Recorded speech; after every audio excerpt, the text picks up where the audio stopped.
बिस्मिल्लाहिर्रहमानिर्रहीम। Dear students, welcome to my YouTube channel. और आज जो हमारा टॉपिक है वो है मॉक 3 पार्ट 3। इससे पहले दो पार्ट्स में हम क्वेश्चंस 25 क्वेश्चंस कर चुके हैं, तो आज के पार्ट में हम नेक्स्ट 10 MCQs देखेंगे।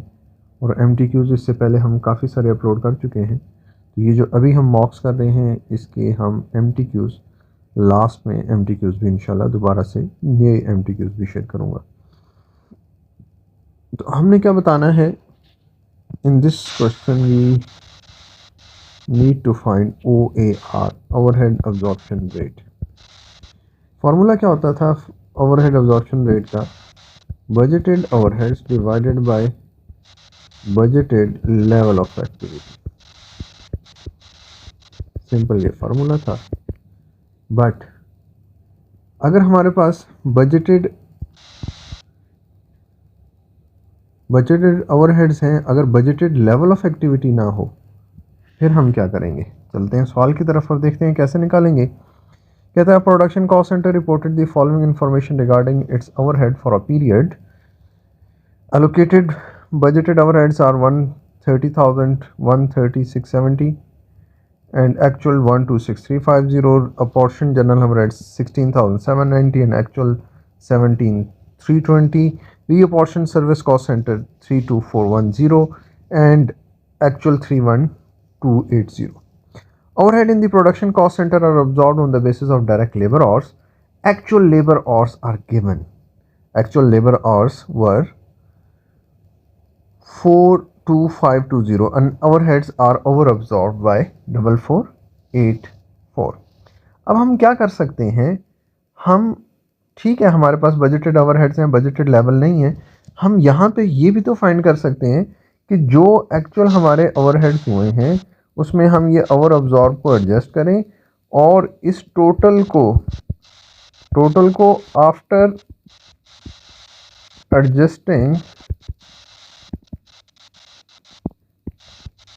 ओवर अब्जॉर्प्शन हम किस पे डिवाइड कर दें?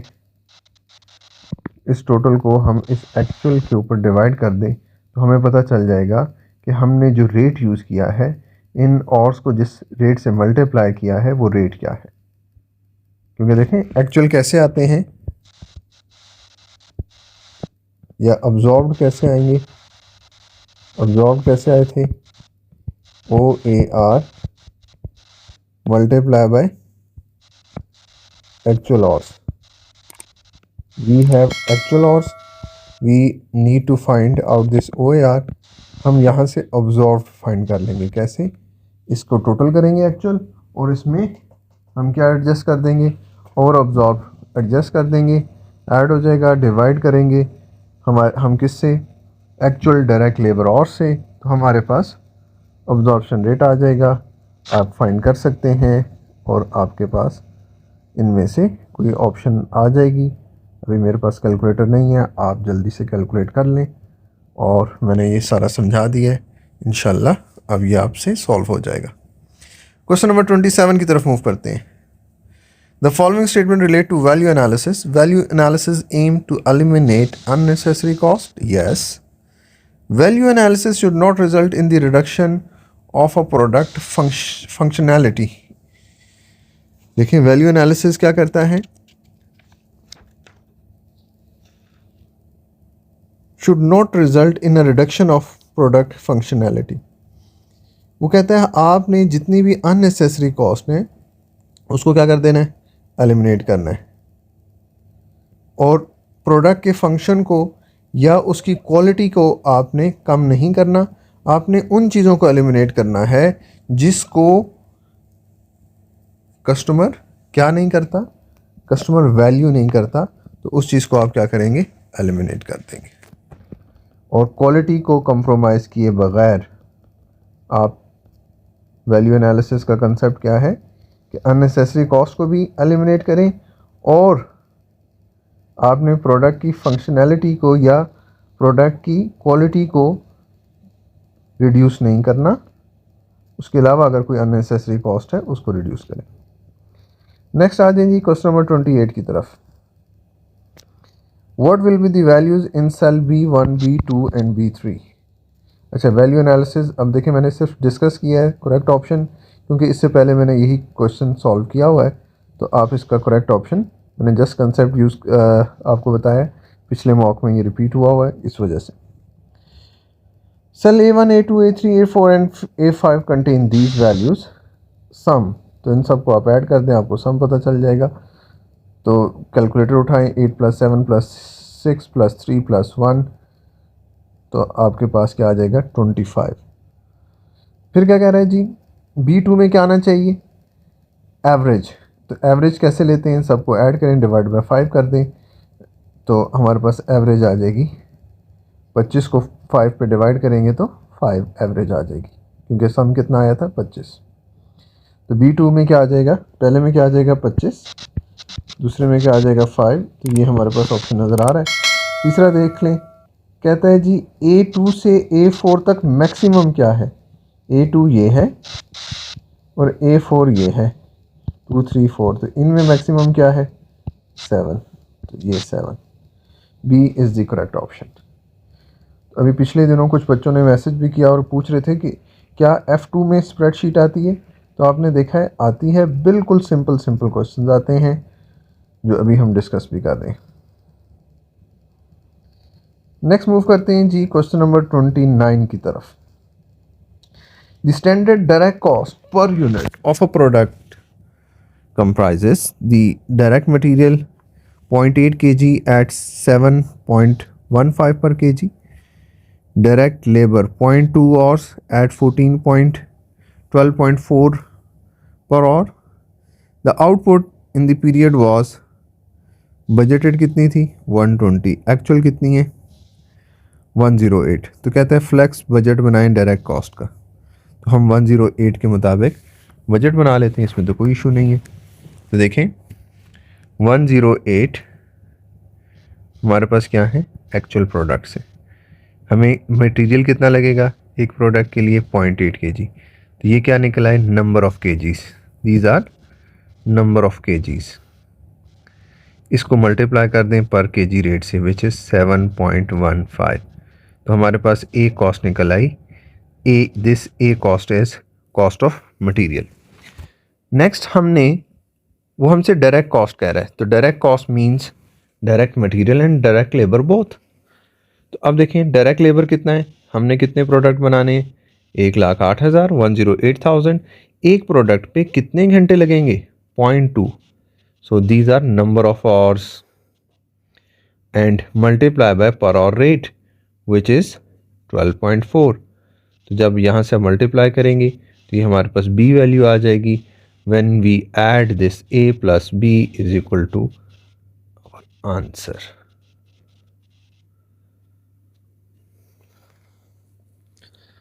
तो मैंने सारा सॉल्व कर दिया है, उम्मीद है कि अब आपके पास कैलकुलेटर होगा और आप ये सारा सॉल्व करेंगे और इस ब्लैंक में इसको पुट कर देंगे। नेक्स्ट मूव करते हैं क्वेश्चन नंबर 30 की तरफ।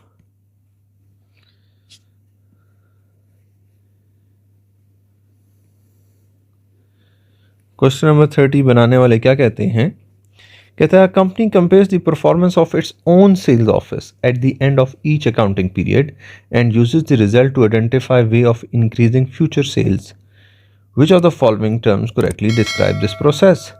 देखें जब आप अपने ही ऑफिस का बेंचमार्क बना रहे हैं तो ये कौन सा होगा इंटरनल बेंचमार्किंग, ये क्या होगा इंटरनल बेंचमार्किंग, ठीक है। नेक्स्ट देखते हैं जी question number 31। Which of the following would usually be charge as direct labour cost. Direct labour क्या होगा, अगेन देखें कितना आसान, FMA में F2 के अंदर आपको MA1 का सवाल पूछा जा रहा है। तो बेसिक पे फॉर ओवर टाइम, यस ये हमारी डायरेक्ट होती है, आगे भी चलते हैं, आगे भी हमारे पास ऑप्शन होंगी। Over time premium indirect, so one only is the correct option. Question number 32. Which of the following would be a suitable measure of resource utilization in a bicycle manufacturing company? Which of the following would be a suitable measure of resource utilization in a bicycle manufacturing company? तो resource utilisation क्या होता है कि आपके पास जो resources हैं, जो आपके पास एसेट्स हैं, जो आपके पास टाइम है, आपने उसको कैसे यूटिलाइज किया है। तो machine hours worked as a percentage of machine hours capacity, मतलब जो आपके पास कैपेसिटी थी उसके मुताबिक आपने कैसे काम किया है, वो रिसोर्स यूटिलाइजेशन है या कैपेसिटी यूटिलाइजेशन है। जैसे आपके पास फुल डे में 24 आवर्स हैं, तो उन 24 आवर्स को आप कैसे यूटिलाइज करते हैं, तो ये आपका रिसोर्स हो गया पूरा दिन। तो अब आपने उसको कैसे मैनेज किया, कितना सोए, कितना खाया, कितना पढ़ा, ये क्या है, एफिशिएंट यूटिलाइजेशन की कि नहीं की। क्वेश्चन नंबर 33 पे मूव होते हैं। विच of the following is the definition of a dysfunctional decision making?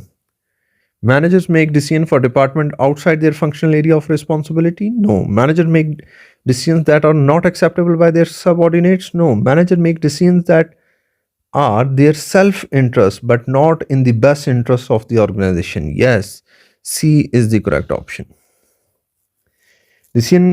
Manager make decisions that are both in self-interest and best interest of organization. तो ऐसे decisions तो मुश्किल ही हैं, अगर आपके इंटरेस्ट में हैं तो वो किसके इंटरेस्ट में नहीं होंगे, ऑर्गेनाइजेशन के बेस्ट इंटरेस्ट में नहीं होंगे। ये आपने एजेंसी थ्योरी पढ़ रखी होगी, नहीं तो आप FBT पढ़ेंगे तो इंशाल्लाह उसमें आपने पढ़ लेंगे एजेंसी थ्योरी क्या होती है। नेक्स्ट मूव करते हैं क्वेश्चन नंबर 34 की तरफ। What is the gross profit for the period? Gross profit कैसे निकालेंगे? देखें, आपके पास सेल रेवेन्यू है, टोटल कॉस्ट ऑफ प्रोडक्शन है और प्रोडक्शन कॉस्ट ऑफ सेल्स है। तो हमने क्या माइनस करना है, cost of sales. We need to deduct cost of sales. तो अंडर ऑब्जॉर्व हुआ है तो इसका मतलब आपने एक्सपेंस कम बनाया है, तो एक्सपेंस में ऐड कर देंगे या प्रॉफिट को लेस कर देंगे, एक ही बात है। तो आप देखें 262 minus 144,900 minus 3760 and this is your answer. Question number 35. The following information relate to the last period. Budgeted output was 20,000 units. Labor hours was budgeted 6,000 hours. Actually कितना काम हुआ, 22,000 यूनिट्स बनाए और कितने घंटों में बनाए आपने, 6200 आवर्स में बनाए।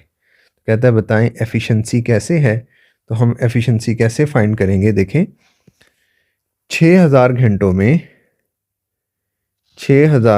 में कितने यूनिट्स बनते थे, 20,000 यूनिट्स बनते थे। तो इसका मतलब एक यूनिट बनाने के लिए कितने घंटे चाहिए थे, 0.3, और 22,000 यूनिट्स बनाने के लिए कितने घंटे चाहिए, मल्टीप्लाई कर दें 22,000 से, तो 6600 घंटे चाहिए थे। But we have done in 6200 hours, which means our efficiency are greater than 100%। ये हमारे पास आ रही है 106.4, तो हमें कह रहे हैं to the nearest dollar is 106.5 या उससे ऊपर होती तो हम इसे क्या कर देते, 107 कर देते। तो उम्मीद है आपको ये लास्ट पार्ट में से भी काफ़ी सारी चीज़ें समझ आ गई होंगी जो पहले शायद हमने डिस्कस नहीं की। और आज की ये वीडियो जो थी हमारी मॉक 3 जो है वो कंप्लीट हो गया आज, बल्कि एक बच्चे ने मॉक 1 से 1-2 मिस्टेक्स भी आइडेंटिफाई की हैं, 1-2 कैलकुलेशन की। तो इस वजह से भी आज मैं ज़रा कैलकुलेशन जो है वो आपसे करवा रहा हूँ। एक्चुअली नॉर्मली मैं कैलकुलेटर के बगैर ही रिकॉर्डिंग कर रहा होता हूँ, और जो चीज़ें हैं वो इंशाल्लाह मैं उनकी रेक्टिफिकेशन भी साथ साथ बता दूंगा। दुआ में याद रखें। अस्सलामु अलैकुम वरहमतुल्लाहि वबरकातुहू।